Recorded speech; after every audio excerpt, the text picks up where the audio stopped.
Strategy is one of the areas with the biggest ambiguity in business, particularly amongst corporate executives and professionals. A lot of the times the word strategy is used, or the term strategy is used, it's interchangeably used in areas where it shouldn't be used, and somewhere along the line it loses its meaning. And we have completely forgotten why we need to have strategy in the first place. There are four levels of strategy, as people say. I often like to say there is two, but I'll give you all four of them. The first level of strategy is corporate level strategy, and the custodians of this strategy are the shareholders, the owners of the business. These are the people that carry the mandate that goes to the executives and say, go and generate sustainable profits for us. And we want you to manage that with your income statement. And we also want you to grow our wealth and manage that with the balance sheet.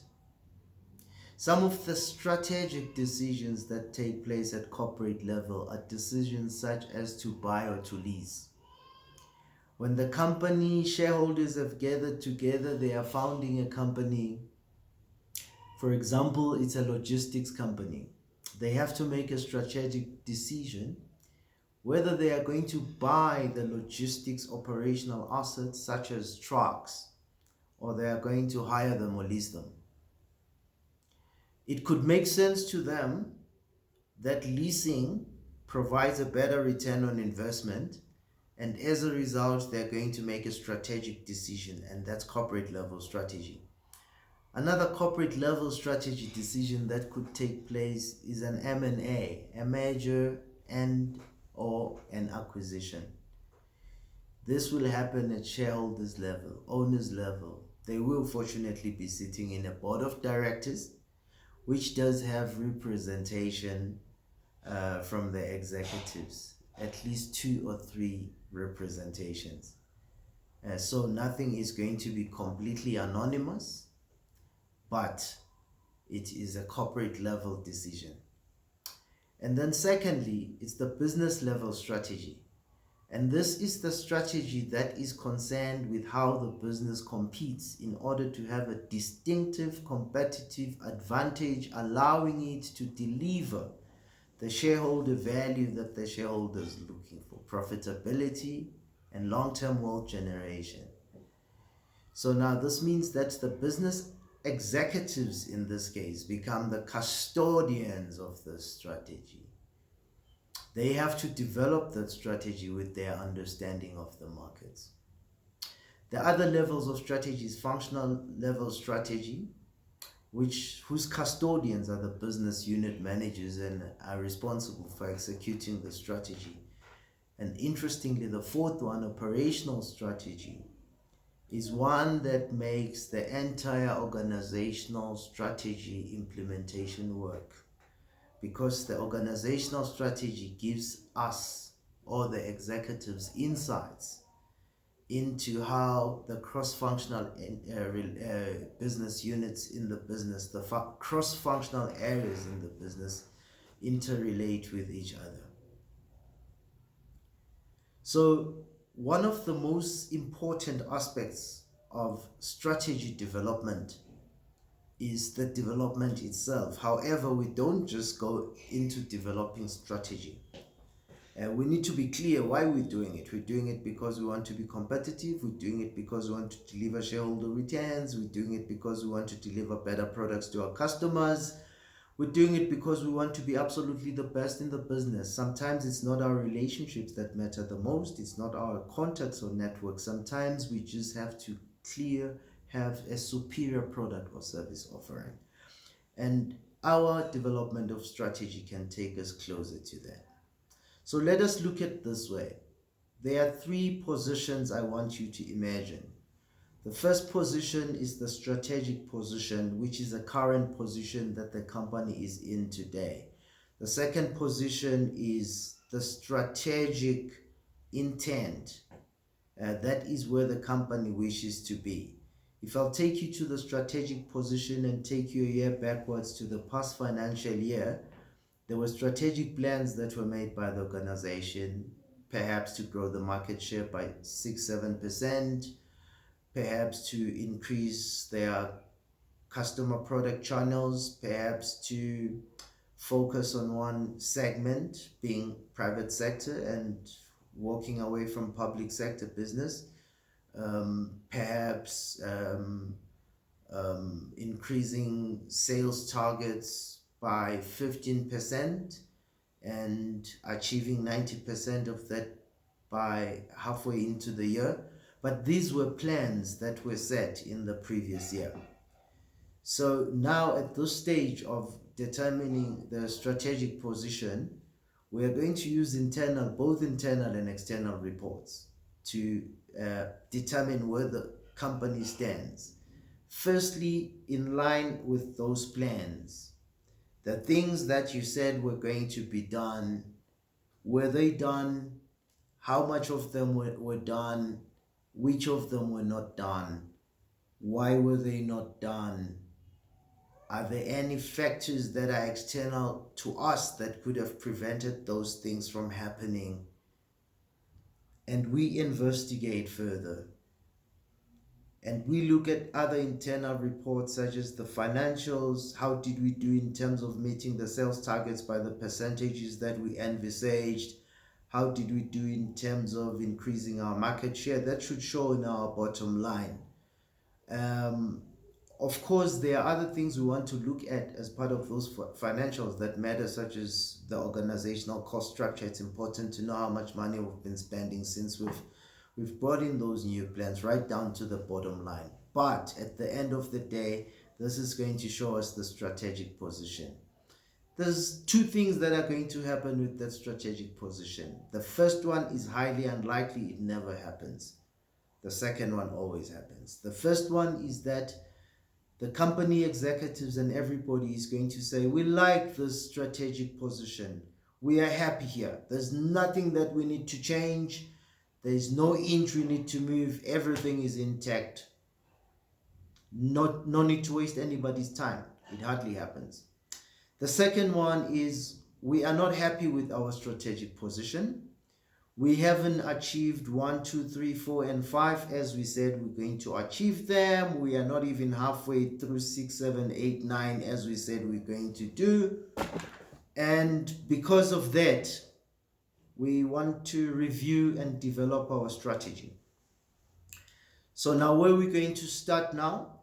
We're going to start now determining our strategic intent. That is the second focal point. Where do we want to be in which period? So based on where we are, now we want to figure where we want to be. But where we want to be is not going to be alienated from the forces that are happening in the business environment around us. Because we may not always get to where we want to be, because in some instances, the vehicles are going to be controlled by industry and the market. So we need to have a full analysis, a full understanding of the markets and where the market stands. We need to have a full industry analysis, understanding the competitor landscape, understanding the buyer behavior, understanding what customers really want today, what customers really need today, understanding whether customers are happy with the channels that we are delivering our products or services to them through, understanding whether those channels are relevant, figuring out whether there are better channels that could improve our business, figuring out whether there's any kind of educational support we need to provide to our customers to bring them to a level of using what could be more efficient channels of communication. So, but now that would be the analysis. It is just scraping information, bringing in data together. Part of that analysis is going to involve a lot of frameworks. And this is where executive training helps. Business school teaches this, but often we find ourselves shortcutting and we have to fast track executives, which is something that our organization does at Palanto Strategy Consulting.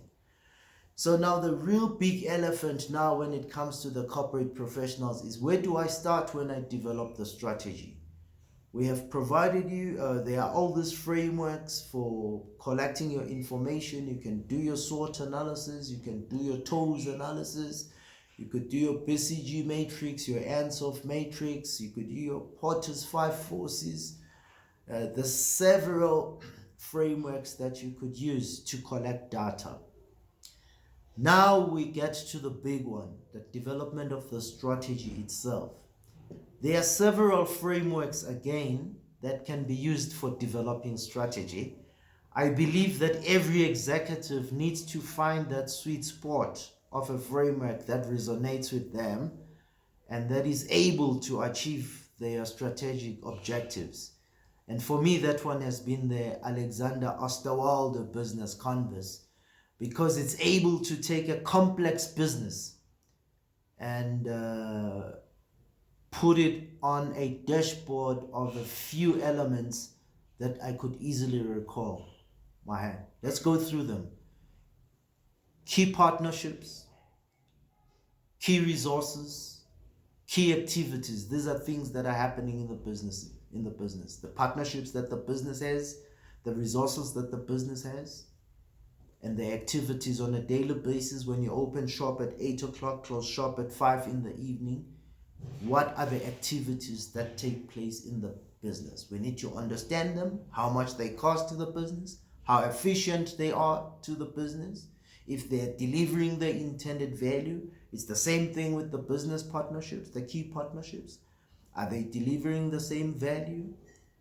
Are they efficient? Are there any of the contracts that need to be reviewed? Are they still in our favor or against our favor? It's the same thing with the key resources. What capabilities do we have within the business?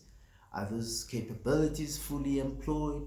ETC and ETC, I've given you 3. Let's continue. The value proposition, customer value proposition, that could be for the business itself, could be for the product offering services. What is the value proposition of the business? How the business is seen? What is the selling point that needs to be reviewed according to Alexander Osterwalder as part of the strategy development process? Then he says, the channels. How do you take your products or your services to your market? It could be online channels, could be retail, could be wholesale. There's various channels. But all of these channels need to be reviewed again in the process of strategy development. Then he says, look at your segments. There's public sector, there's private sector. Some people may go on to add that there's NGOs, which could be a market for other people. And there's also something in between private sector and public sector, which is the parastatal. But review those channels. In some instances, it makes strategic sense to do business with either or all of the channels, not all of them because of certain things. But we will come back to that later. Then it's the competitor landscape. He says, look at the competitor landscape, how your competitors are flaring against you in terms of their services that they're delivering and their products. Automation, are they more innovative? Can you catch up? Then it's the cost structure of the business and the revenue streams, of course. But all this consolidates the business into something simpler and more manageable.